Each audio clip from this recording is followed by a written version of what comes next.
हर हर महादेव। ओम नमः शिवाय।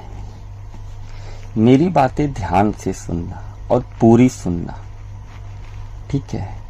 क्योंकि तुम्हारे लिए समझने और करने के लिए केवल और केवल यही जीवन है। और जीवन छूट जाने के पश्चात तुम्हारे करने और समझने के लिए कुछ शेष रह नहीं जाता है। हाँ, इस चीज को हमेशा याद रखना। अब देखो, आज हम पॉइंट बाय पॉइंट कुछ चीज आपको बताएंगे जिससे अनेकों चीजें स्पष्ट हो जाएगी, ठीक है?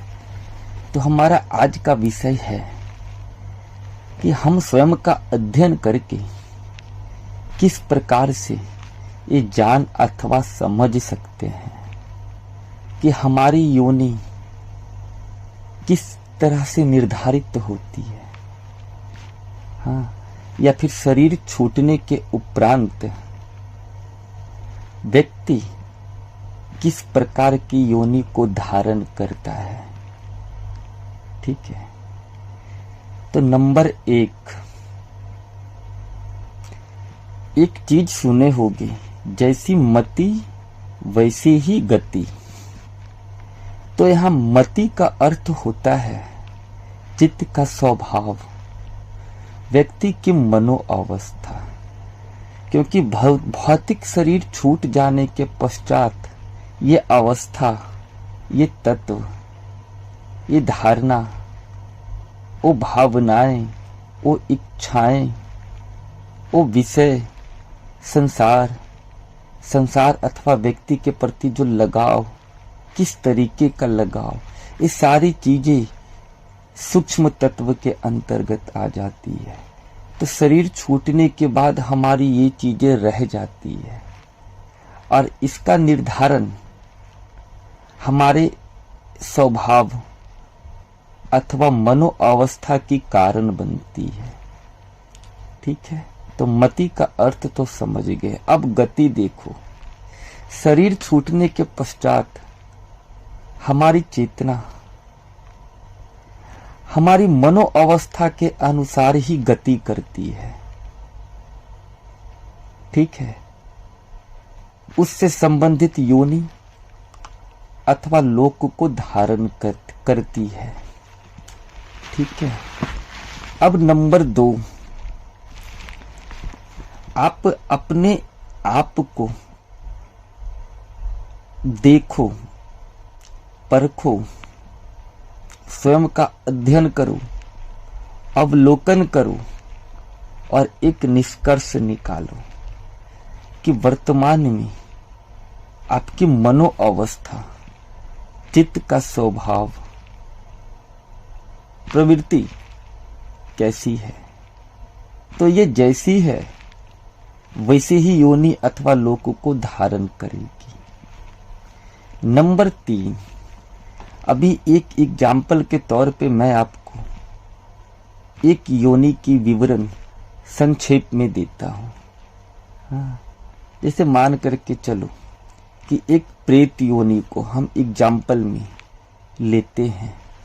हाँ, तो प्रेत किसको कहा जाता है? जो अशांत है, अतृप्त है, असंतोषित है। हाँ, ये लक्षण और ये गुण, ये स्वभाव प्रेत योनि से संबंधित होती है। अब देखो, मेरी बातें गौर से सुनना, एक एक शब्द ध्यान से सुनना, ठीक है? अभी आप स्वयं का अध्ययन करो। क्या आप शांत हो, संतोषी हो, तृप्त हो? अगर हो तो आपकी गति उच्च होगी, और अगर नहीं हो तो सच बताऊं, मेरी बातें थोड़ी अटपटी लगेगी, परंतु ये शाश्वत है, सत्य है। अगर आप अशांत, अतृप्त, असंतोषी हो तो इस मानव जीवन में ही आप प्रेत योनि को धारण किए हुए हो। हाँ, याद रखना, स्मरण रखना, ठीक है। तो ये प्रेत योनि की व्याख्या होगी। अब मैं फिर से अपनी शुरू वाली बात को रिपीट कर रहा हूं, हाँ, कि तुम्हारे जानने, समझने और करने के लिए अगर कुछ शेष है तो वो जीवन रहते ही है। जीवन छूटने के बाद ना तो तुम्हारे करने के लिए कुछ शेष रह जाता है, ना समझने के लिए और ना जानने के लिए। इसीलिए रे बाबू, जीवन रहते अपना अध्ययन करो, अवलोकन करो, रूपांतरण करो, चित्त को शुद्ध करो, अपनी मनो अवस्था और दृष्टिकोण को रूपांतरित कर उसे एक उच्च दिशा दो, अपनी चेतना को विकसित करो और उस चैतन्य से एकाकार करो। अन्यथा तुम लोक, हाँ, और परलोक की बीच की जो अवस्था होती है उसमें फिरते रहोगे, घूमते रहोगे, भटकते रहोगे। इसके अलावा तुम्हारी इससे उच्च गति नहीं हो सकती है, ठीक है। अब नंबर 4 सुनो, लोक। यहां लोक की संख्या किसी भी धर्म ग्रंथ में निर्धारित नहीं की गई है। इस चीज को स्मरण रखना। जितनी मनो अवस्था उतने ही लोक होते हैं। या अगर इसको इनडायरेक्टली मैं आपको बताना चाहूं तो व्यक्ति अपने लोक का चयन या फिर अपने लोक को निर्मित स्वयं करता है। उसकी मनो अवस्था के अनुसार ही उसकी लोक निर्मित होती है। और चेतना उधर एक अदृश्य गुरुत्वाकर्षण बल के समरूप खींची चली जाती है।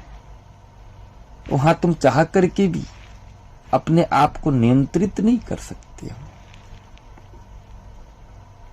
ठीक है। इस पे मैं आगे और भी वीडियो बनाऊंगा चरण दर चरण, परंतु ये हमारी एक संक्षेप की वीडियो है।